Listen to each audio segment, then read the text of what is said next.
sa Jonah. Okay? So, basahin po natin ang chapter 1, 1 to 17. Ang Jonah po ay maliit lang na salita ng Diyos, or ibig sabihin maiksi lang po siya, no, na story, pero punong-puno po siya ng lesson para po sa atin. Okay? So, nakita na po ninyo, Jonah chapter 1, verse 1 to 17. Now, so anyway, si Jonah po ay kapatid ni Judith. Niwala po kayo doon? Judith muna bago Jonah. Na? Si Judith. Si Jonah kapatid ni Judith. Okay, simulan po natin.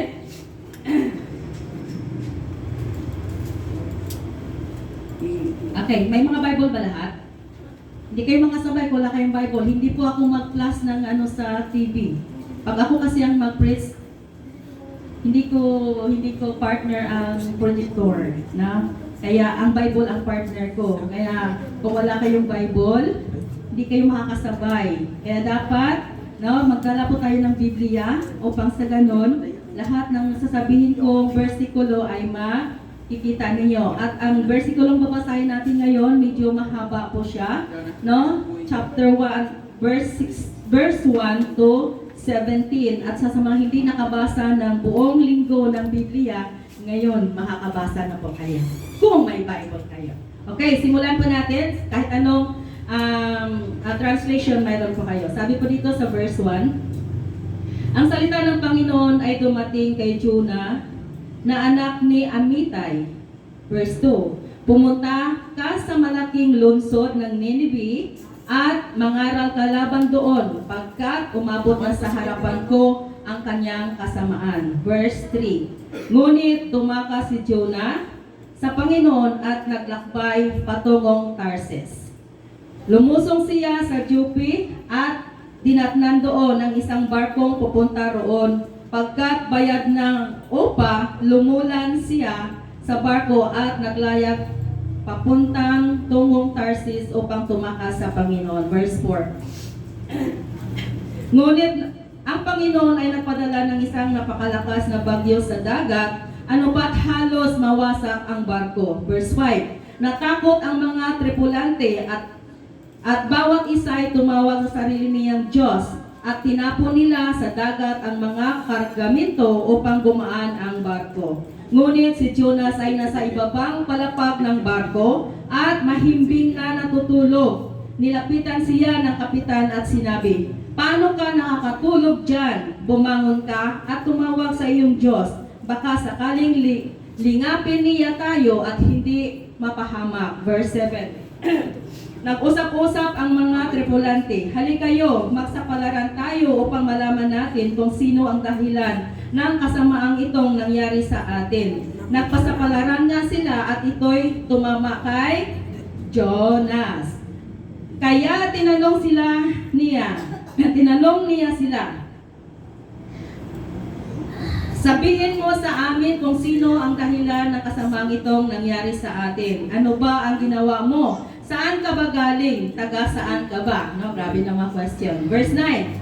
Sumagot siya, isa akong Hebreo at sumasamba sa Panginoon, sa Diyos ng langit at lumikha ng dagat at ng lupa. Verse 10. Naghilakbot sila sa kanyang sinabi at nagtanong, ano itong ginawa mo? Natalos nilang siya tumakas sa Panginoon pagkat sinabi na niya sa kanila. Verse 11. Lalong lumakas ang bagyo sa dagat, kaya siya ay tinanong nila uli, ano ang dapat namin gawin sa iyo upang pumayapa ang dagat para sa atin? Verse 12. Buhatin ninyo ako, ihagi sa dagat at tatahimik ito. Tugon niya, alam kong kasalanan ko kaya dumating ang malakas na bagyong ito sa inyo. Verse 13. Gayunman, pinagtityagaan pa rin gumaod ng mga lalaki patungong lupa, ngunit wala silang magawa, lalong nagpuyos ang dagat. Verse 14. Nang magkagayon, dumaing sila sa Panginoon, o Panginoon, huwag mo nawa kaming bayaang mamatay dahil sa pagkitil sa buhay ng taong ito. Huwag mo pa kaming panagutin sa pagpatay sa isang taong walang sala, pagkat ikaw, O Panginoon, ay nakagawa ng anumang iyong ibigin. Verse 15. Pagkatapos, kinuha nila si Jonas at inihagis sa dagat. At ang nangangalit na dagat ay tumahimik. Verse 16. Dahil dito, lalong natakot sa Panginoon ang mga lalaki at naghahain ng handog at namanata sa kanya. 17. Ngunit napadala ang Panginoon ng isang dabuhalang isda upang lulunin si Jonas, at si Jonas ay 3 araw at 3 gabing nanatili sa tiyan ng isda. Ito po ang salita ng Diyos. Amen.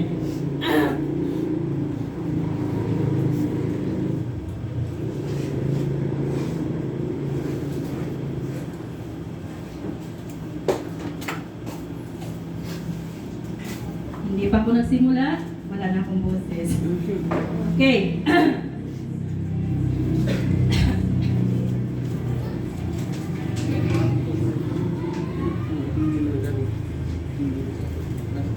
Okay, pag-usapan po natin ngayon ang buhay ni Jonas. Si Jonas ay kinain ng isda, no? Si Jonas ay kinain ng isda. At si Jonas nanatili sa tiyan ng isda ng 3 araw at 3 gabi, ngunit hindi po siya namatay, no? So sa hindi po familiar sa kwento ni Jonas,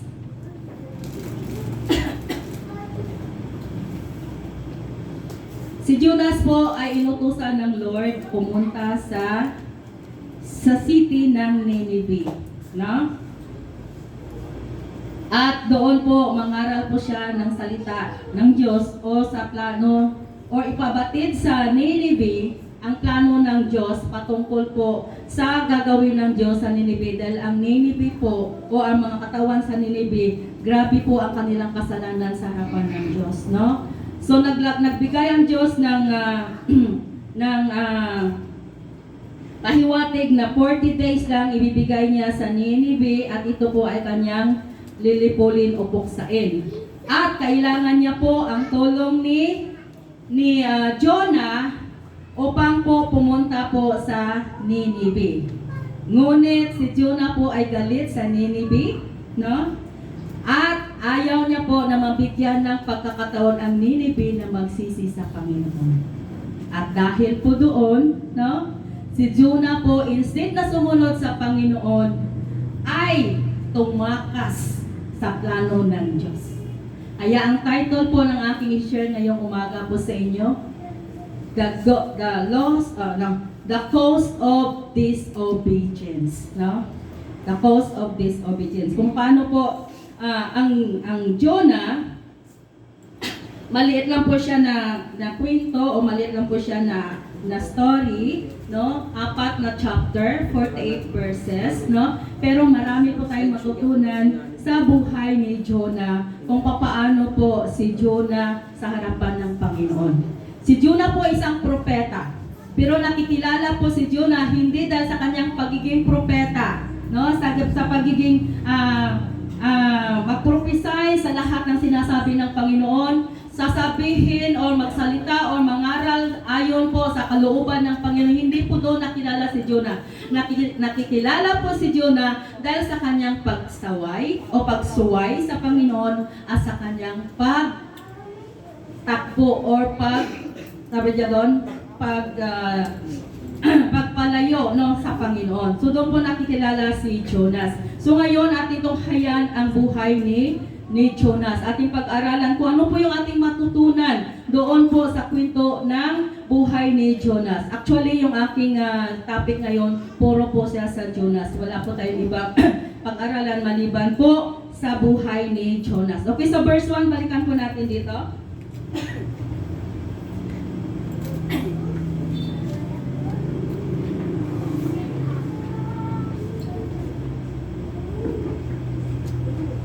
Sabi po dito sa verse 1, ang salita ng Panginoon na dumating kay Jonas na anak ni Amittai. No, so si Jonas, nakarinig po siya ng salita ng Diyos, or dumating kay Jonas ang salita ng Diyos. Ang ating Diyos ay Diyos na nagsasalita. Amen? Our God is a God of speak or will speak, di ba? Siya po ang Diyos na nagsasalita. And I believe, hindi lang si Jonas ang kinakausap ng Diyos. Maging ang bawat isa po sa atin kinausap ng Diyos. Amen? Dahil hindi lang po si Jonas ang may plano ang Diyos. Maging sa bawat isa po sa atin, may plano ang Diyos. No? Kaya nga lamang, maririnig lamang natin ang tinig ng Diyos kung tayo po ay available at makinig sa Kanya. Di po ba? Naniwala po ako na dahil sa pakinig natin sa salita ng Diyos, kaya nandito tayo lahat ngayon. Di po ba? Pero may mga bagay magkaminsan na sinasabi ang Lord sa atin na hindi po natin naririnig. Alam niyo kung bakit? Kasi mostly busy po tayo sa ating personal na mga agenda. Di po ba? Alam mo si Lord, magkaminsan napaparamdam sa atin. Hello? Sino nakakaramdam sa presensya ni Lord? Amen. Di po ba? Minsan ang Lord napaparamdam po sa atin. Pero hanggang damdamin lang po tayo doon. Di ba? Napaparamdam ang Lord sa atin. Pero hindi tayo nag-response po sa Kanya. Amen? So, si Jonah po, dahil naririnig niya po ang boses ng Diyos, doon ang dahilan kung bakit si Jonah naging propeta. No? Ang propeta po, siya yung pinagkatiwalaan ng Diyos upang magpahayag ng kanyang mga salita. Di po ba? At si Jonah po, malaki po ang purpose ng Lord sa kanyang buhay upang ganapin ang mga nais ng Diyos ipabatid sa mga katauhan. No? So, ganoon din po tayo. No? Si Lord may purpose sa buhay po natin. Kung ang aircon nga, di po ba? Malaki ang kanyang purpose na magbigay sa atin ng lamig po tayo nainitan. Di ba? Magbigay po sa atin ng magandang, di ba? Pakiramdam pag hindi maganda ang panahon. Di po ba? How much tayo? Na mas higit sa aircon. Hello? Diba? Na mas higit sa aircon, na mas malaki po ang plano at purpose ng Lord sa mga buhay po natin. Amen? Kaya nga, mga kapatid, no? Tanungin natin ang mga sarili po natin. Si Jonah, di ba ba tayo? Na may purpose ang Panginoon? Na? Okay, sabi sa verse 2. Pumunta ka sa malaking lungsod ng Nineveh at mangaral ka laban doon pagkat umabot na sa aking harapan ang kanyang kasama. So inutusan ng Lord si Jonah, no? Si Jonah po ang binigyan ng Lord ng responsibility or authority, no, na ipabatid o ipaalam sa mga taga Nineveh, no, ang nais ng Diyos na ipaalam sa kanila. Di po ba? So, si Jonah po ang magsisilbi po na wake up call, no, sa mga taga Nineveh na sila po ay magising po sila sa kanilang pamumuhay na hindi masaya sa harapan ng Panginoon. Actually, ang mga taga Nineveh, mga Gentiles po sila. No? Hindi sila Hudyo. Diba ba? Mga Gentiles po sila. Pero naging concern si Lord sa buhay ng bawat tao. Amen? Mapa-Gentiles ka man o mapa-Hodyo ka man. No? Noong panahon pa lamang is concern na si Lord sa lahat ng buhay ng tao. Mas lalo ngayon. Di ba ba? Mas lalo ngayon. Kasi una-una, hindi po tayo Israelita. Amen? Hindi po tayo Hebreo. Hindi po tayo Hodyo. Amen po ba? Pero bakit tayo nagkaroon ng space o nagkaroon po tayo ng authority na magiging Diyos natin ang Diyos sa buhay po natin? Dahil dun sa habag, no, at awa ng Diyos sa atin. Hello. So ganun din po ang mga Nineveh. So ayaw ng Lord na mapapahamak sila. Kaya kung pwede pa lang, pagbalaan na sila ng Lord, no, na dapat sila magbalik loob sa Diyos. Dahil hindi masaya ang Diyos pag ang tao na natili sa paggawa ng kasalanan. Amen? Hindi nalulugod ang Diyos sa mga tao na natili na hindi karapat-dapat at katanggap-tanggap sa kanyang harapan. Kaya ginamit niya po si Jonah. Si Jonah po ang magsilbi sa kanila na alarm clock. No? Bangon na kayo! Tumayo na kayo! Magbalik loob na kayo sa Diyos! Yun ang plano ng Diyos kay Jonah. Pero ano ang ginawa ni Jonah?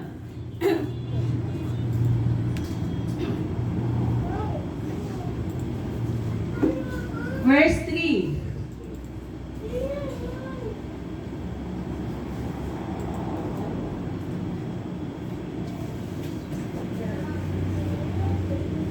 verse 3, sabi po dito, ngunit tumakas si Jonah sa Panginoon at naglakbay patungong Tarsis. Nakita po natin dito, instead na sundin ni Jonah ang Lord, di po ba? Instead na gagawin niya ang plano ng Lord, tumakas si Jonah sa plano ng Diyos. Di ba? Jonah is a runaway prophet. No? Sabi nga doon, Jonah is a missing prophet. No? Nawala po siya sa direksyon na nais ng Diyos. Ibig sabihin nun, Jonah was awol. Sabi niya doon, nag-awol po siya sa responsibility na ginawa ng Diyos. Na, alam niyo ibig sabihin ng awol? Absent without absent without leave, no? So nag-absent na hindi nagpapaalam o hindi humingi ng pahintulot, no? So yan po ang nangyayari, no? Instead na pumunta po siya sa Nineveh, iba po ang direksyon na kanyang pinupuntahan. Magkamisan ganun nangyari po sa atin.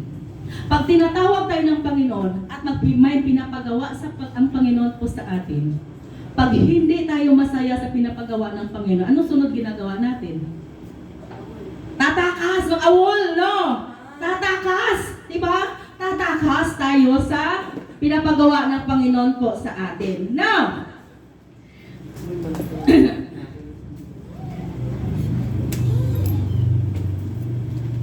okay, kung maalala po ninyo, ang pangalan na Jonah, translate po siya sa word na kalapati or dove, no? Ang kalapati ay pakpak, makakalipat, di ba? At ang ama ni Jonah, ang pangalan niya pa ay Amittai, di ba? At ang Hebrew words ng Amittai ay truth. So si Jonah na isang kalapati ay lumipad palayo sa truth. Kapo natin? So, ang katotohanan po, yung plano ng Diyos, yung assignment ng Diyos na binigay kay Jonah, ngunit si Jonah, di ba? Lumayo po siya, tumakas po siya sa plano ng Diyos. No? Kaya nga po siya, tinaguri ang kalapati. No? Lumayo siya sa plano ng Diyos. Hindi po plano ng Diyos sa bawat isa po sa atin na tumakas o lumayo sa Kanya. God is a truth. Diba? At ang plano niya sa atin, makatotohanan ang plano. At ayaw niya po natakasan natin ang kanyang plano sa atin. Dahil walang makakatakas sa plano ng Diyos. Hello? Diba? Sino makakatakas sa plano ng Diyos? Walang makakatakas sa plano ng Diyos. Pero, makita po natin ang istorya ni Jonas. Si Jonas, instead na pupunta ng Nineveh, pumunta po siya sa Tarsis. No? Pumunta siya sa Tarsis. Alam niyo mga kapatid, kung bakit tumakas si Jonas, no? Kung bakit ayaw niya na maligtas ang mga taga Nineveh. Ang mga tao po sa Nineveh ay mga barbaric. Alam niyo ibig sabihin ng barbaric? Halang ang kaluluwa, no? Hindi sila takot mamatay. Ang trabaho nila mamugot ng ulo, di ba? Mamugot ng kamay, di ba? Tapyas ng tenga, mangtuklap ng ilong. Di po ba? So sila po ang mga immoral at saka ang mga tao po na walang takot sa Diyos. Sibig po sabihin doon, sila po gumagawa ng brutal na mga bagay, no? At alam niyo ba, ang Nineveh, sila po yung great in wealth, great in power, no? Kaya siguro natatakot ang mga Israelita sa kanila, no? Natatakot ang mga Israelita. And great in dominion, no? So ganun po ang mga taga Nineveh, no? At ang Nineveh po, kapital po siya ng Assyria. Kapital ng Assyria. So sa ngayong panahon, ang Nineveh ay Iraq. No, sa ngayong panahon ay Iraq. Dati kasi kapital siya ng Syria, Assyria, hindi Syria, Assyria, at ngayon ang tawag sa kanya ay lugar ng Iraq. So yun po ang Nineveh. Okay? So ngayon, sabi po doon, instead na pumunta si Jonah sa Nineveh, no, pumunta po siya bumaba po siya from sa lugar niya kung saan siya na-stay, bumaba po siya sa Joppe, nasa Joppe. Sabi doon, lumusong siya sa Joppe at tinatnan doon ang isang barkong papunta roon. So ang Joppe po, part po siya ng South Korea. Naniwala kayo doon? Kami na pa kayo. Na kung saan, marami doon. Obe. Kamsahamnida. At saka, ano na, anyon sa'yo. No? Pero hindi totoo po yun. No? Joppe kasi, ibig sabihin, kwento lang po yun. Ang Joppe is part of Opa. Diba? Pag sinabi kasing Opa, anong ibig sabihin ng Opa ng mga Korean? Heart, kumagal. Heart. Mga handsome, ano na? Ano ibig sabihin ng Opa? Kuya. Kuya, Opa. Opa. Akala ko kasi pag Opa, crush ko siya. Di ba? Kaya sa Joppe, maraming Opa. Di ba? Kaya mas pinili ni Jonas bumaba doon sa Opa. Okay, nung bumaba si Jonas doon sa Opa, sa Joppe. Pero hindi po yun, hindi po ng part ng South Korea po. Hindi po yun, biro ko lang po yun. Nung bumaba po si Jonas po doon sa Opa, sa Joppe, sorry. Nung bumaba po sa Joppe, natatnan niya po doon ang barko papuntang Tarsis, no? Ang barko papuntang Tarsis. So pagdating niya po doon, nagbayad na siya para sumakay pa Tarsis. Alam niyo mga kapatid, ang distance ng Nineveh from Israel, no? To Nineveh, ang distance po is 500 miles lang. No? Ang distance naman ng from Israel to Tarsis, 2,500 miles. So, ibig sabihin, 5 times po siya na mas malayo, no? I-compare sa Nineveh. Papa natin. At dahil mas malayo po siya, mas mahal ang pamasahe. I-compare sa Nineveh. Pero makita po natin na pagbaba niya, naka-ready kaagad yung nasakyan ni Jonah para tumakas sa calling ni Lord sa kanya. Mga kapatid, yung lugar na Joppe po, nag-stand po siya as a ano matawag doon? Yung sa alanganin ka na lugar. No? Nag-stand po siya na sa alanganin ka lugar at pumili ka kung asaan ka doon pupunta. So, ibig sabihin nasa crossroad. And dahil naka-ready po yung bangka o barko papuntang Tarsis, no? So, yan po ang kanyang sinakyan. Mga kapatid, sa pagtakas natin sa Panginoon, no? Sabi nga doon, pag once na sumunod tayo sa Panginoon, sabi niya, lahat ng bagay kaya ni Lord i-provide.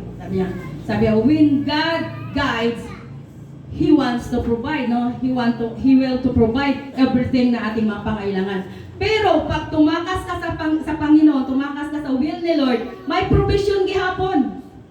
Di ba? At makita natin na mas mahal ang provision sa provision papunta sa Nineveh.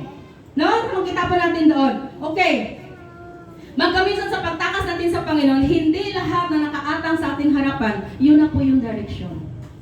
Magkaminsan, no, ready siya na nasakyan po natin, pero hindi po siya para sa kalooban ng Panginoon.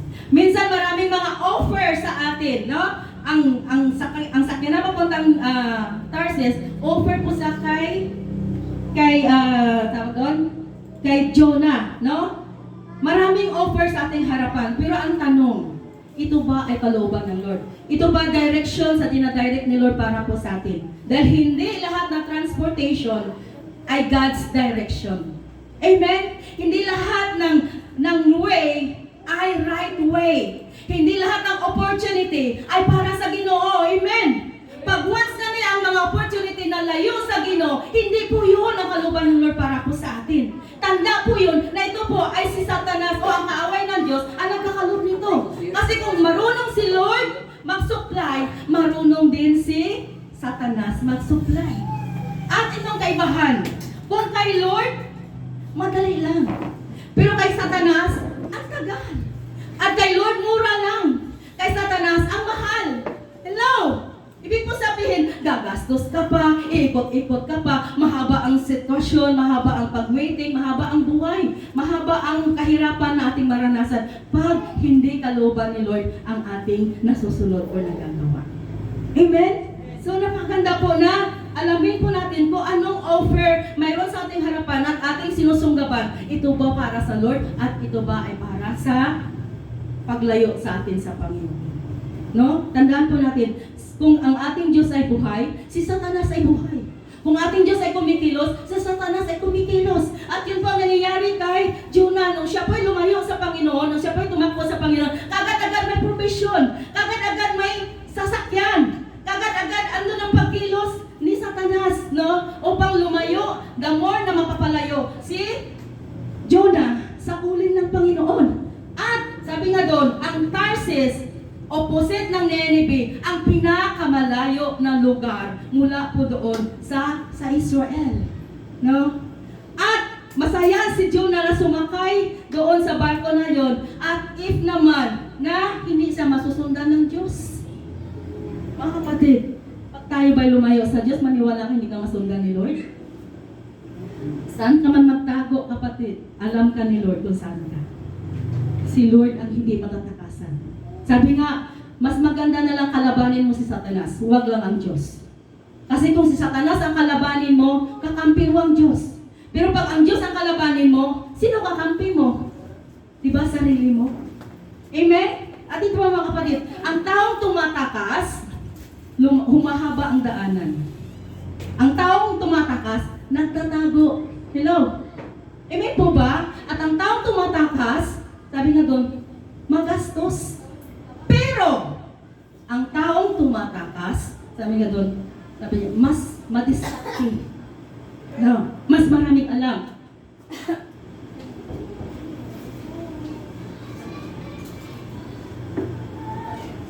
Bakit madiskarte? Mas maraming alam. Marunong sa magsisinungaling na.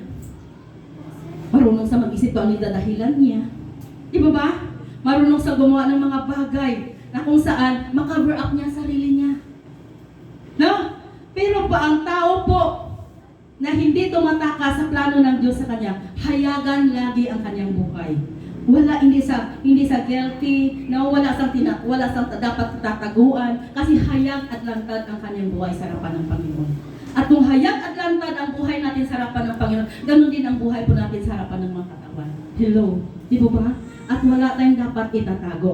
Wala po tayong dapat ikakahiya. Wala po yung dapat pagkataguan. Amen? No. So, ang tanong ko dito, bakit ano bang pinaka-reason o some reason na kung bakit si Jonah ay nag-run away from God's call? No. Number 1 po doon. Galit siya sa mga taga-Nineveh. No? So, galit siya sa mga taga-Nineveh. Alam niyo mga kapatid, dahil galit ka sa isang tao, ni ayaw mo siyang makita. Diba? Ni ayaw mo marinig ang kanyang tinig. Ni ayaw mo siyang mapansin. Di ba ba? Gusto mong tumakas mo lang sa kanya. Kasi galit ka nga sa kanya eh. Di ba ba?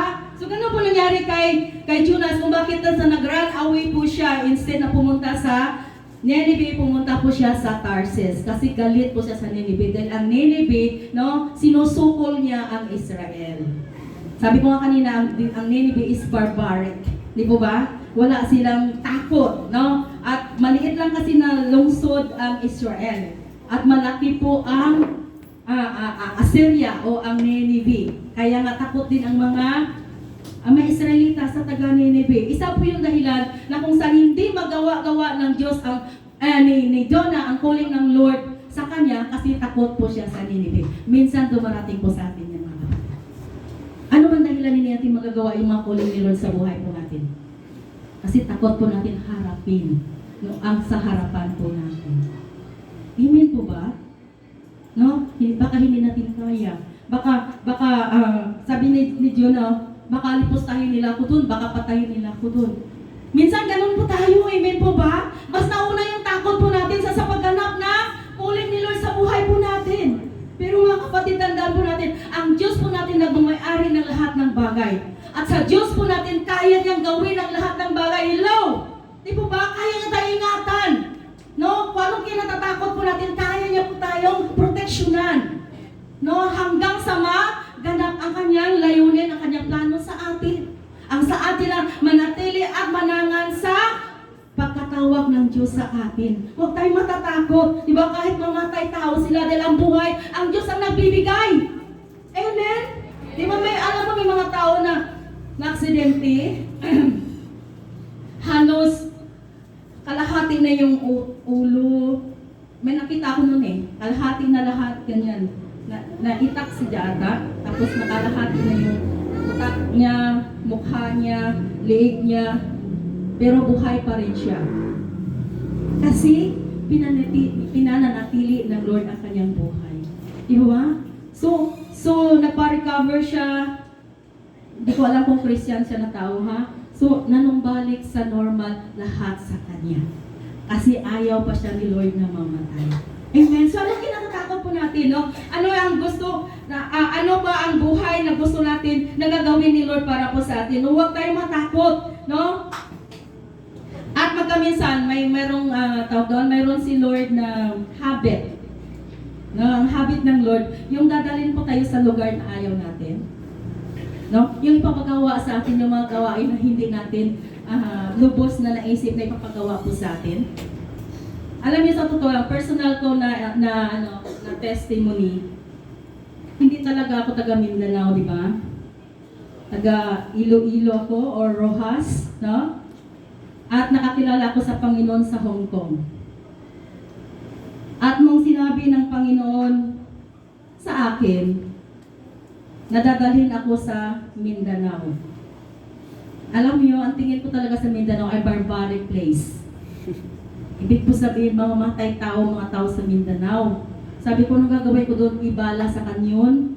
Ang alam ko, ang mga tao sa Mindanao, wala silang ginawa kundi away. Di ba? Alam mo, yung inimagine ko kasi sa Mindanao, mga tao dito ay Muslim. Na, di ba, ang Mindanao is ay lugar ng mga Muslim. So, sa imagination ko, is Muslim na lugar. At ang mga Muslim, di ba, pinaka-martyr sa kanila, yung makapatay na maraming tao. So, yun ang sa mga Muslim na culture. Di ba? Kaya nga doon, nung simula pa lang, takot na takot ako pumunta ng Mindanao. Pero, hindi ko akalain na si Mindanao din talaga ako ilagay ng Panginoon. Kaya ang prayer ko noon, dalaga pa kasi ako noon. Ang prayer ko talaga kay Lord, Lord, sabi ko doon, sino man ako tumanggi sa calling mo? Sabi, dalhin mo ko kung saan mo gusto, alam ko iingatan mo ako. So bago pa ako makarating po dito, sinabi na sa akin ni Pastor na may makakasama ka doon na young lady. Pag sinabi ng young lady, si Bibi ko yan. May makasama ka doon na young lady. At nung nalaman ko na may makasama ko na young ladies, na-at-is na ako. Di ba ba? Magkaminsan mga kapatid, pag hindi natin masubukan, hindi natin malalaman kung ano talaga kabutihan yung inihanda ng Lord para po sa atin. Amen? Alam mo si Jonah. Talaga alam mo na. Hindi niya sinubukan pagpunta ng Nineveh. Kagad-agad siya nag-run away. Diba? Kahit sumakay lamang sa kahit kalagit na sa kalagit. Oh, ang gulo doon, malo na, balik na lang ako. No? Hindi niya sinubukan. Nandun na sana nag-estimate na masasama silang tao, hindi sila karapat-dapat na tumanggap ng habag ng Diyos. Yun ang nakalagay sa mind ni Jonah. At yan din naman yung pagkaminsan nakalagay sa mind natin kung bakit hindi natin susundin yung plano ng Diyos sa buhay po natin. Lalo na kung yung lugar na papunta sa atin ay alam na natin kung anong klaseng tao meron doon, anong klaseng lugar yun, o ano yung bagay na pinapagawa ng Lord sa atin na para sa atin, logi tayo doon. No? Pero alam mo, sinasadya ni Lord yun sa atin para matuto po tayo magtiwala kay Lord higit sa ating makakaya at nalalaman. Hello! Para mapatunayan natin kung gaano si Lord katunay na makapangyarihan at kumikilos sa buhay ng lahat ng sumusunod sa Kanya. Amen? Alam niyo, maraming gusto magpagamit sa Lord. Pero kunting liglig lang, nag-give up. Di ba ba? Nag-surrender. No? Alam mo, marami din tinawag ang Lord sa Biblia na pagkatawag sa kanila, nagreklamo sila, pero sumusunod pa rin. Joseph, ay Moises. Nung sinabi ni Moises na bumalik ka doon sa Israel, sa Egyptian, sabi niya, sa Ehipto, iligtas mo ang aking mga katauhan po doon. Sabi niya, wala akong karapatan, Panginoon, utan ako at makapangyarihan sila, papatayin nila ako. Pero sa hulihan, sumunod pa rin. At nung sumunod si Moises, ano nangyari? Nagkaroon ng katuparan na iligtas niya ang mga Israelita sa kamay ng mga Egyptian. Amen? Palakpakan po natin ang Panginoon. No? Ganon din po tayo. May purpose ako ng pagkakabuhay po natin, mga kapatid. Huwag po tayong matakot kung anong nasa harapan po natin. Mas matakot po tayo kung hindi natin magawa ang plano ni Lord sa buhay po natin. Kahit saan po tayo pumunta, kapag hindi nagsunod ang layunin ni Lord sa buhay po natin, mga kapatid, may consequences na mangyari po sa atin. No?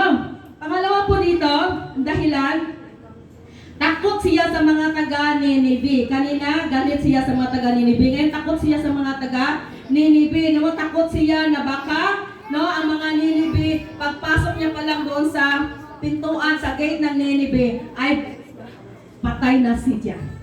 Di mo ba? Marami po tayong mga kinatakutan sa buhay po natin sa pagsunod sa Panginoon. Alam niyo ako noon, sabi ko sa kapatid ko, panganay kasi ako sa aming mga kapatid at ako lang yung breadwinner sa aming mga kapatid. Sabi ko doon, hindi na ako mag-abroad, maglilingkod na ako sa simbahan. Sabi ng kapatid ko sa akin, baka pati napkin mo, hindi ka na makakabili. Sabi niya sa akin. Kasi hindi nila naunawaan yung buhay missionary na nagsusunod sa Panginoon. Pero ako, sabi ko, hanggang may buhay ako, may pera at sa wala, maglilingkod ako sa Diyos ko. Susunod ako sa Kanya. Kung wala akong pamasahe papuntang simbahan, titira ako sa simbahan. No? Pero alam nyo, tinawag ako ng Lord para sa simbahan, titira talaga. Kasi pagdating ko dito sa Surigao, sa simbahan na talaga ako pinatira. No? So, ganun po si Lord. Minsan ina-underestimate na dinatakot tayo kung ano yung sa harapan po natin. Di ba? Minsan tinatatakutan po natin na baka pag nagsunod ako sa Panginoon, maghihirap ako. Dahil hindi na ako makapagtrabaho, dahil puro na lang ministry. Baka gani pag-asawa, hindi ko na magawa. Hehe. Di ba? Kaya magsunod pa sa ministry. Di ba ba? Mga kapatid, tandaan nyo ha, mas masarap kung sa ministry kayo nakakuha ng asawa. Hello! Sa labas? Amen? Kasi kung sa labas kayo nakakuha, maging pasanin nyo pa sila. Pero kung sa loob kayo makakuha, baka kayo ang pasanin niya. Hey! Amen? Di ba ba? Palakpakan natin si Lord. No? Sabi nga, bakit tayo maghanap sa labas kung mayroon naman sa loob? Amen? Kaya lang, sabi nga doon, nawalakasan natin ang ating pananampalataya. Dahil si Lord na pinaglingkuran natin, hindi natutulog. Alam yung tibok ng puso natin, hello? Alam yung laman ng isipan po natin, tuwing natutulog tayo, sino iniisip natin? Anong iniisip po natin? Alam Lord ni Lord yan. Ang gusto lang ni Lord sa atin, huwag po tayong matakot sumunod sa kanyang layunin sa buhay po natin. Dahil mas higit na nakakaalam siya, mas higit na nalaman niya kung anong bagay ang karapat-dapat at mas mabuti sa atin. Amen? Mas higit sa atin. Minsan tinitingnan lang natin, ano kaya may kinabukasan ako mayroon dyan? Ano kaya ang marating ko pag nandyan ako? Di po ba? Sa totoo lang mga kapatid, noong 15 years akong nag-abroad, pero hindi ko naranasan nag-impok ng pera sa bangko. 15 years yan sa abroad. Dahil the more akong kumikita every month, the more naman itong mga suso. Diba? Sip-sip ng sip-sip sa akin. Alam niyo ibig sabihin po doon? Pag dalaga ka ng abroad, lahat ng pamilya mo, kapatid, pamangkin, tiyahin, tiyohin, hihingi sa'yo. Kasi wala kang responsibility. Amen po ba? Makaipon ka kaya? Hindi, di po ba? At the same time, di ba, dahil wala kang iniisip, gastos ka ng gastos. No? Parang walang direksyon ang kinabuhi. Pero nung sinunod ko ang calling ni Lord sa akin at nag-full time ako sa ministry, dito ko palang na-appreciate ang pag-ipon ng hindi naman malaking pera, kumbaga natuto akong mag-ipon para sa Panginoon. Amen? Ibig ko sabihin, makita ko po doon yung abundant life na hinahanap ko noon nung hindi pa ako nag-commit ng ng buhay sa Panginoon. Hindi ko nakamtan, hindi ko natagpuan. Pero nung nag-commit ako sa Panginoon, nag-full time ako sa Panginoon, saka ko naranasan ang mga bagay na hindi ko naranasan noon. Hello! Amen! So ganun din po mangyari po sa atin. Subukan po natin gawin ang layunin ni Lord sa buhay natin. Huwag po natin siyang takasan. Huwag po tayong maging Jonah. Amen! Okay, number 3, sabi po dito, ayaw niya na maligtas ang Nineveh from the wrath of God. So ganun din po sa atin mga kaminsan. In-underestimate natin ang tao yun, tao na yan. Sabi ko, pang-aralan mo naman yung tao na yan. Huwag na, wala nang pag-asa yan. No? Yung pag-underestimate ng mga tao. Kaya nga mga kaminsan, di po ba? Is, nagtitibok-tibok na yung puso po natin. Nag-workout na, kumikilos ng silog. Yan, kausapin mo. Yung kapitbahay mo, lagi mong inaaway. Yung kapitbahay mo, lagi mong reason na sinisira yung araw mo. Pang-aralan mo kaya. Diba? Maging mabait ka kaya sa Kanya. Dalhin mo kaya sa kay Lord. Na wag na. Baka magbago pa. Huwag na. Wala nang pag-asa ng mga ganyan na mga tao. Hello? Di po ba? Alam niyo, no? Ang Panginoon pumunta sa mundo hindi para sa mga mabubuting tao, kundi para sa mga barbaric, no? Sa mga makasalanan. At yun po ang dahilan kung bakit tinawag ng Diyos si Jonah para sa Nineveh. At ganoon ito ang dahilan sa bawat sa atin para sa mga tao hindi mabubuti sa kapitbahay po natin, sa paligid po natin, no, sa surrounding po natin. No, gagamitin po tayo ng Diyos sa kanila. Hello! At pag once na nagbago sila at nagbalik loob sa Diyos, mas gifted, mas powerful sila sa iyo. Naniwala po kayo daan? Sino sila kilala kay Pablo?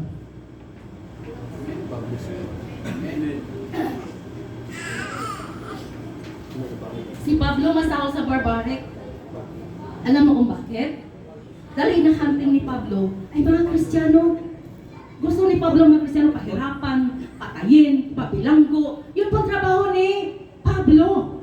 Sa palagay mo kaya may pag-asa si Pablo sa harapan ng Diyos? May magkatawhan ng Diyos ang kanyang gustong sirain, patayin. Pero ano nangyari? No? Na-encounter ng Lord ang presensya. Na-encounter ni Pablo ang presensya ni Lord. At dahil po doon, nagbagong buhay si Pablo. At mula nakilala si Pablo sa Panginoon, mga kapatid, mula nakilala si Pablo sa Panginoon, mas gifted, mas anointed pa siya kay Pedro. Hello. Di po ba? So wag natin i-underestimate ang mga pasaway dyan, no? Ano pa tawag doon? Mga pusakal yan. Alam mo, tinawag ni Pablo yung sarili niyang pusakal. Ibig sabihin, tumira sa kalye. Di ba? Ibig sabihin, ang buhay niya pakaling buhay. No? So yung mga pusakal yan, no? Walang imposible sa Panginoon. At hindi na natin sila concern. Ang concern natin, ang pagtupad, pagsunod sa calling ng Diyos para sa atin. Dahil lahat po tayo, ano mang ginagawa po natin, gagawin po natin para kay Lord. Amen? Amen. Okay. Sabi po dito, sumakay po siya sa bangka Tarsis, no? At habang sila ay nasa, sabi sa 4, ngunit ang Panginoon ay nagpadala ng isang malakas sa verse 4, na bagyo sa dagat, pat halos masira. No, habang po sila ay nasa daanan, nagpadala po ang Panginoon ng malakas na unos na bagyo. Alam niyo ba mga kapatid, kung hindi nakasakay si Pablo doon sa bangka na yun, ini-enjoy ng mga pasahero ng bangka na yun ang buhay habang nag-travel sa dagat. No? Sabi niya, ay salamat, hayang buhay. No? Pero, dahil kay Jonah, naging delikado ang buhay ng mga tao sa barko o sa bangka na sinakyan ni Pablo. Ay ni Jonah. Di ba? Sa isang buhay ni Jonah nakasaway or nag-run away sa presence or sa calling ng Lord, maraming buhay ang danger na mawala sa mundo. Mga kapatid, hindi nyo ba na-imagine? Pag hindi po tayo sumunod sa Panginoon, may tendency, pamilya natin, mga mahal natin sa buhay, mga best friend po natin, mga katrabaho po natin, in dangers po sila. Kaya naman, no? Kaya naman, yung mga anak sa Diyos na inaasahan ng Diyos na silang gaganap sa layunin ng Diyos sa bawat sangkatauhan, takot, nag-run away, diba? Tumakbo sa responsibility, takot sa mga bagay na pinagawa ng Diyos. Hindi po nila nasubukan kung gaano kabuti ng Lord, kung gaano pag sinunod nila si Lord, makikita nila na si Lord ang bahala sa kanila. Kung wala kang karunungan, si Lord magbigay sa iyo ng karunungan. Kung wala kang pera, si Lord magbigay sa iyo ng pera. Diba? Kung wala kang kalakasan, si Lord magbigay ng lakas sa iyo. Alam mo, bilib na bilib ako sa mga tao na maliliit, pero grabe ka effective, grabe ka gifted. Kaya naman, kaya ang buhay po nila, nakasalalay sa Lord. Hindi nakasalalay kung sino sila. At yun po ang nais ni Lord makita po sa atin. Hindi po nakasalalay kung ano ang ating kakayahan, kung ano po tayo, kundi nakasalalay po kung paano natin gagawin, no? Yung layunin ni Lord upang ang mga tao sa kapaligiran po natin, instead na mapapahamak, sila po ay maligtas. Amen. Ngayon, nung napadala ang Diyos ng bagyo, alam niyo mga kapatid, pag ang kamay na ng Diyos kumilos sa buhay po natin. Ilulunok na lang flame. Alam niyo mga kapatid, pag ang kamay na ng Diyos ang kumilos po sa atin para matupad ang kanyang layunin sa buhay natin. Kahit anong gagawin po natin, wala tayong magagawa. Magkaminsan mag-question mo sa sarili mo, Kristiyano naman ako, pero bakit ganito ang buhay ko? Bakit lagi-lagi na lang kung may bagyo? Lagi-lagi na lang kung may unos? Kahit anong gagawin ko, dumarating pa rin sa akin ng ganung bagay. Kasi hindi pa nagkaroon ng katuparan. Kasi patuloy ka pa rin na nag-run away sa calling ni Lord sa buhay. Sabi natin kanina, lahat po tayo may plano, may purpose ng Lord. Di ba? Pero ang purpose ni Lord sa buhay po natin, kailangan magkaroon po ito ng katagumpayan. Hindi lang sapat yung pagka-Kristiyano po natin. Tingnan po natin na, si Jonah mismo is prophet. Di ba? Propeta mismo siya. Pero dahil hindi sa propeta na siya, hindi siya makaranas ng unos ng Diyos sa buhay niya. No? At dahil sa propeta po siya, ay hindi na siya tawag doon, sumaway sa Ginoo. Ganun din po tayo. Sino sa inyo hindi nakasaway sa Diyos? So lahat po tayo pasaway, hindi po ba? Lahat po tayo naging Jonah din. Amen? Diba? Lahat po tayo tumatakbo sa mga responsibilities, tumatakbo sa mga pinapagawa ng Diyos, tumatakbo sa mga bagay, no? Dahil natakot po tayo harapin ang mga ito. Pero pangako ng Lord po sa atin, basta kasama natin sa Lord, anong manghain mayroon sa ating harapan, mga kapatid, mapagtagumpayan natin lahat yan. Yan ang pangako ng Lord po sa atin, no? At ginawa ni Jonah sa bangka, natutulog siya sa kabila ng lakas ng alon. Yun din nangyari po sa atin. No? Nagkagulo-gulo na ang mga tao sa kapaligiran natin. Nagkagulo-gulo na ang pamilya po natin. Pero tayo ng mga Kristiyano na tinatawag na Lord, ang sarap ng tulog natin. Ang sarap ng pahinga po natin dyan. Wala tayong pakialam. Alam niyo kung bakit? Kasi alam natin, isa po tayo sa may kasalanan kung bakit ito ang nangyari sa surrounding po natin. Hello, aminin sa hindi. Totoo po yun. No? Totoo po yun. Ngayon, ang ginawa po ng trapulante, ang ginawa ng mga tao sa bangka, ipinaghulog o hinulog nila sa dagat yung pakiramdam nila na nagpapabigat sa bangka. Dahil umaasa sila, pag inihulog po nila mga bagay-bagay sa bangka, maging maayos yung bangka, maging maayos ang sitwasyon. Pero, the more na sila naghuhulog ng mga bagay sa bangka, the more na lumalakas yung alon. Daw na lumalakas yung bagyo. Dahil hindi natural na bagyo ang dumating, kundi bagyo na mula sa Diyos. Amen, na kahit anong gagawin mo doon, kahit anong let go mo sa lahat ng mga bagay, dahil hindi po yun ang hinahanap ng Panginoon, hindi ma-stop ang bagyo. Amen?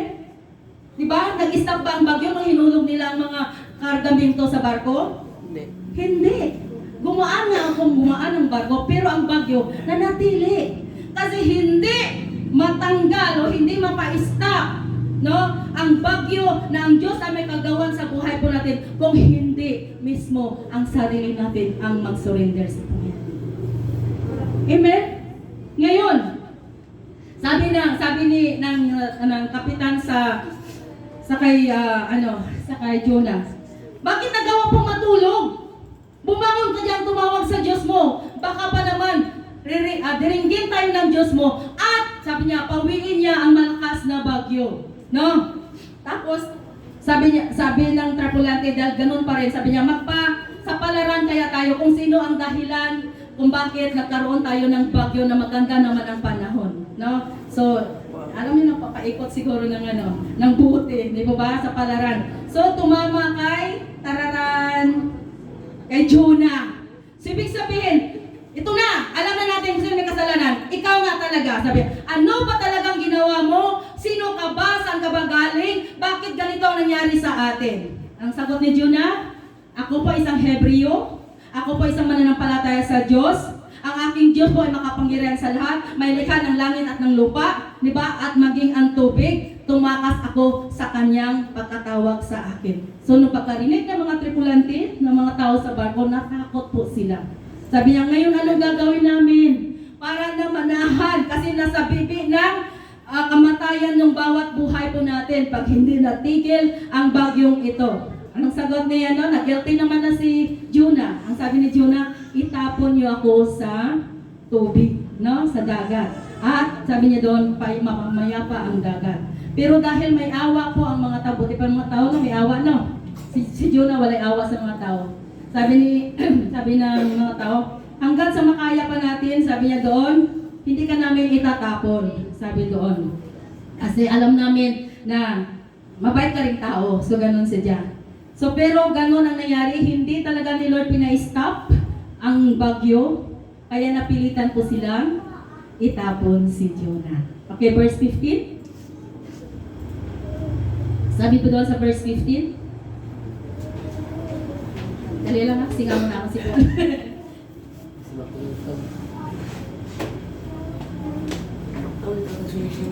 Sabi sa verse 15, pagkatapos kinuha nila si Jonah at inihagis sa dagat, at ang nangangalit na dagat ay tumahimik. No? Sabi, kita po natin po dito,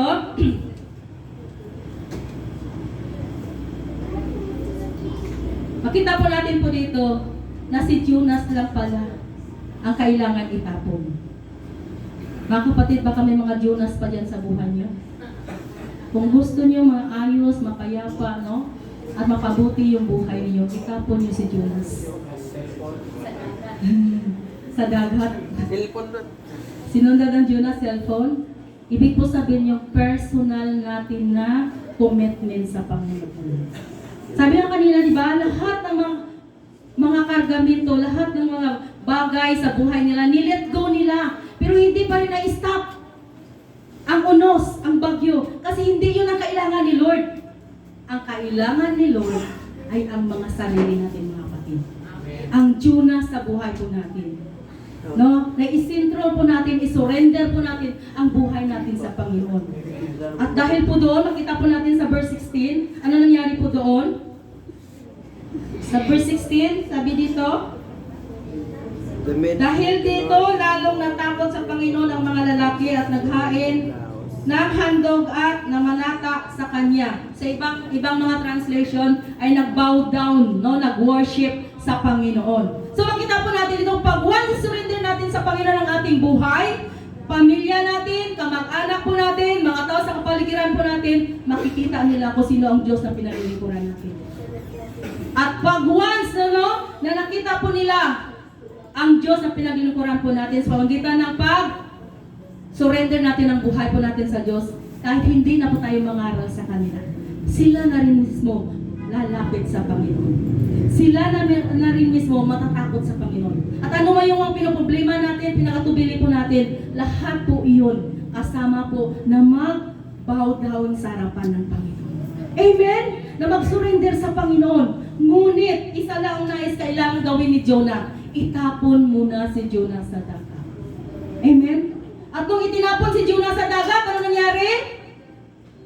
Nagpadala ang Diyos. So, ibig sabihin na tinapon si Jonah sa dagat, naroon pa rin ang concern ni Lord. Ayaw niya mamatay si Jonah kasi hindi pa na-fulfill yung kanyang calling kay Jonah.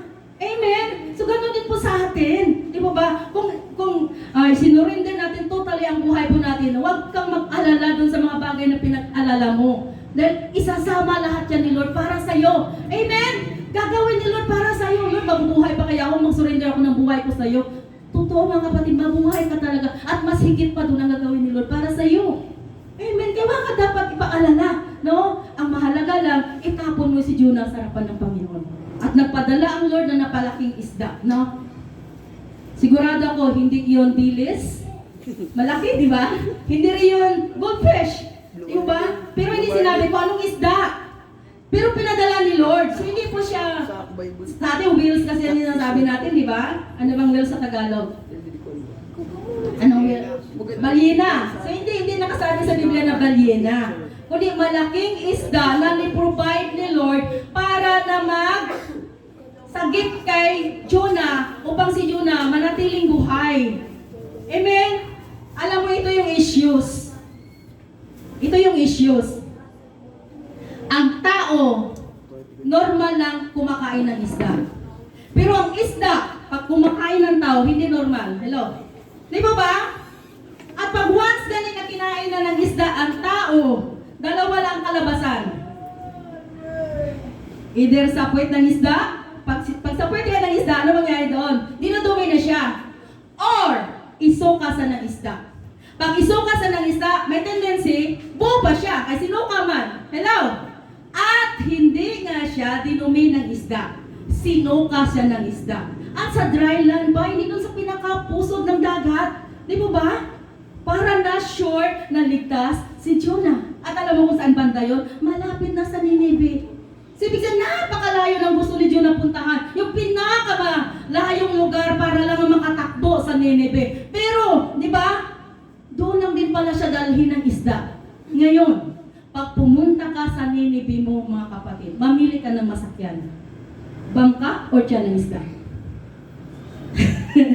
No? Pag pumunta ka sa Nineveh mo, ibig sabihin sa lugar kung saan dinidestiny ka ni Lord, no? Sa isang bagay na destination mo mula kay Lord, mamili ka ng pwede mong sakyan. Di ba? Bangka or something, tricycle or motor or aeroplano, whatever. Or tiyan ng isda. Di ba ba? At ito na nga nangyari, no? Si Jonah, dumating ulit ang salita ng Diyos kay Jonah. Jonah, pumunta ka na sa Nineveh. Nagreklamo ba si Jonah? Hindi na. Sumunod na siya. Kasi yung life ni Jonah, hindi na sa kanya. Kay Lord na yun. Amen? Alam niyo ba, yung mga Israelita, yung gumaling sila sa Egyptian, no? Instead na, alam mo sinabi ni Job, no? O ni Jacob. Si Job, di ba? Si Israel? Si Job? Si Jacob, no? Sinabi ni Jacob sa kanyang mga anak, sabi niya, kung bumalik na sana kayo sa Egyptian, sabi niya doon sa mga anak niya, dahil bumibili sila ng pagkain po doon. 3 beses na sana kayo nakabalik sa isang buwan. So, ibig sabihin, no, ilang araw lang lalakarin mula sa lugar ng sa Promised Land, sa ano ba yung promise? Nakalimot ako. Sa lugar ng Promised Land ng Israel. Di ba? Papunta po doon sa Egyptian. Di ba? 4 to 5 days lang. O sabihin natin 7 days. No? Kasi 21 days. 7 days. Pero, nung pinaalis na sila ng Lord mula sa Egyptian, papunta doon sa Promised Land, ilang months sila? Ilang years silang nag-travel? 40 years. Dahil sa reklamo, dahil sa pasaway, dahil sa hindi nila sinusunod ang kalooban ng Diyos. Ganun din po mangyari po sa atin. Di ba? Malapit lang sana eh. Pero dahil reklamador po tayo, dahil pasaway po tayo, dahil tumatakas po tayo sa Panginoon, tumatagal yung layunin ni Lord na nangyari po sa atin. Pero mangyayari din siya sa bandang huli. Ganun nangyari kay Jonas. Di ba? At kailangan pa muna ni Jonas dumaan sa tiyan ng isda. Sa palagay nyo kaya, anong itsura ni Jonas nung lumabas sa tiyan ng isda? Kung bakit na isang salita niya lang doon sa mataga Nineveh, ay naniwala ka agad. Anong itsura ni Jonah doon? Niwala ba kayo kalbo si Jonah? Sabi nila sa loob ng tiyanda ng isda, acidic daw doon. At sabi niya, pag acidic daw ng isang bagay, magkatanggalan daw yung buhok mo, mga balahibo mo sa katawan. No? So, kalbo kaya si Jonah. So, walang nakaka-describe kung anong itsura ni Jonah. Pero para po sa akin, walang nabago sa itsura ni Jonah. Alam niyo kung bakit? Si Lord po ang nagprotekto sa kanya sa tiyan ng Israel. Pero bakit siya naging effective pagdating sa Nineveh? Dahil si Lord na mismo ang nagdala, o si Lord na mismo nag-work out sa pamagitan ni Jonah, no? At ang mga tao sa Nineveh, si Lord na rin mismo ang humipo sa kanilang mga puso na maniwala sila kay Jonah. Dahil si Jonah nag-start na sumunod sa Panginoon, at sa pagsunod ng Lord ni Jonah sa Panginoon, ang lahat ng bagay sa harapan ni Jonah ay posibleng mangyayari. Amen? At yun po ang nangyari sa Nineveh. Isang salita lang ni Jonah, 3 days na ikotin ni Jonah ang Nineveh. 3 days niya ginala ang Nineveh, at ang lahat ng tao naniwala kay Jonah, at maging ang hari po naniwala kay Jonah. Dahil po doon, lahat ng tao sa Nineveh ay nagrepent sa harapan ng Panginoon. At dahil sa pagrepentance nila, pati nag-fasting and tawag doon, nag-fasting sila at nag-pray sa harapan ng Panginoon, pati ang kanilang mga hayop, isinama po nila. Pati ang mga babies, sinama po nila pagpapasting sa harapan ng Panginoon. At nahabag ang Panginoon, at hindi na ni-destroy ng Lord ang Nineveh. No? 250,000 ata ang tao sa Nineveh. No? So marami pong tao ang Nineveh. Mga kapatid, ang disobedience is a form of rebellion. At ang rebellion is a form of witchcraft. No? Sa pag-disobey ni Jonah, nag-rebelde na siya sa harapan ng Panginoon. At sa kanyang pag-rebelde sa harapan ng Panginoon, para na rin gusto ni Jonah pumatay ng mga katauhan na nais ng Diyos maligtas. Ganon din po ang mangyayari po sa atin. Pero salamat sa Lord, di ba ba? Dahil napaka-gracious ni Lord, at hindi niya po tayo hayaan na lumayo sa kanyang calling at layunin sa buhay po natin. Amen? Pero ang gusto niya lang, matuto po tayong pakumaba, no? Matuto po natin na sundin, no? Hindi po tayo magiging isang disobedience sa Lord, kundi tayo po ay mga obedience children of God. Amen? Na tayo po ay willing na sumunod, willing pong gawin ang anumang layunin ng Lord. Dahil lahat ng bagay ay under sa control ng Lord sa buhay po natin. Wala po tayong magagawa kung wala ang Diyos. Amen? So tumayo po tayong lahat. Hallelujah! Hallelujah, Lord! Hallelujah, Jesus! Thank you, God! Mga kapatid, wala kayo na iba kay Jonah. Maraming mga sinabi ang Diyos sa atin.